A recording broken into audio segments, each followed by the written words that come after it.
So on a much nicer and sunnier day, I came out for a walk with Pilot. Yeah, you. Hey, buddy.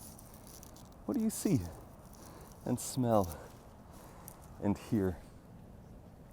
If you've ever thought that when you go out into the world, you look really closely and you see everything that there is to see, take a walk with the dog, even if you're not the dog person, because what he sees and experiences and perceives as we're out here is so radically different from what I do. So Pilot's nose is binocular. Show everybody your nose. Just like our hearing is binocular, you can hear is something louder on one side than the other. He can follow smells the same way that we can follow sounds. So this guy can also tell time by scent.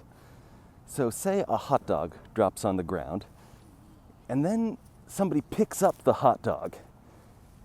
He can tell how long it's been since the hot dog was there. So he smells the hot dog smell, the little traces that have been left on the ground, and he can tell by what that smell is and how much of it there is, how long it's been since that thing was there.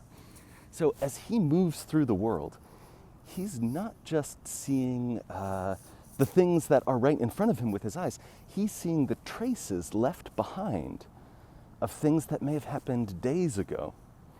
So when he comes to smell a lamp post, a favorite activity, don't worry, I'm only going to show you the sniffing part, he's smelling not just who's been by like this afternoon, but who's been at this thing for the last few days.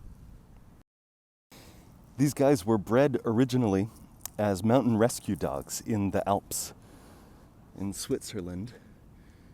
And 150 years ago, 200 years ago, the dogs that used to be this breed would find people who'd been trapped in the snow, and some of them would come snuggle close to warm them up, which is why he thinks he's a lapdog, and some of them would go back and warn the others. So he was bred to have that scent and hearing, and to a lesser degree sight, to find people and to use those senses, which see so much more of the world than we do, as a tool to help people in need. What do you smell? What do you smell? I'm gonna smell it. It smells like grass, and maybe a little bit of dirt, and a little bit of dried leaves. But I strongly suspect that is not the only thing that he's smelling. Maybe he's smelling if someone was sitting here earlier today. Maybe he's smelling if someone walked across with shoes that had dirt on them from somewhere else. Maybe he's smelling if another dog came through, or when the last time a squirrel sat right here. Are you going to be a pointy-eared dog? I don't think so. But there's a lot of ear in there. And he can hear not just the sounds that we can hear, but sounds at a higher pitch, a higher frequency than we're even able to. So when he's sitting here next to me, he's not just hearing the birds chirping and the sound of the wind blowing in my voice.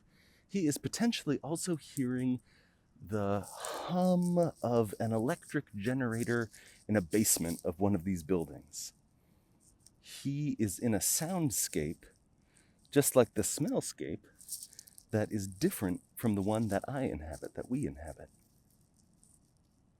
One of the things that this guy reminds me always is that there is so much more to the world.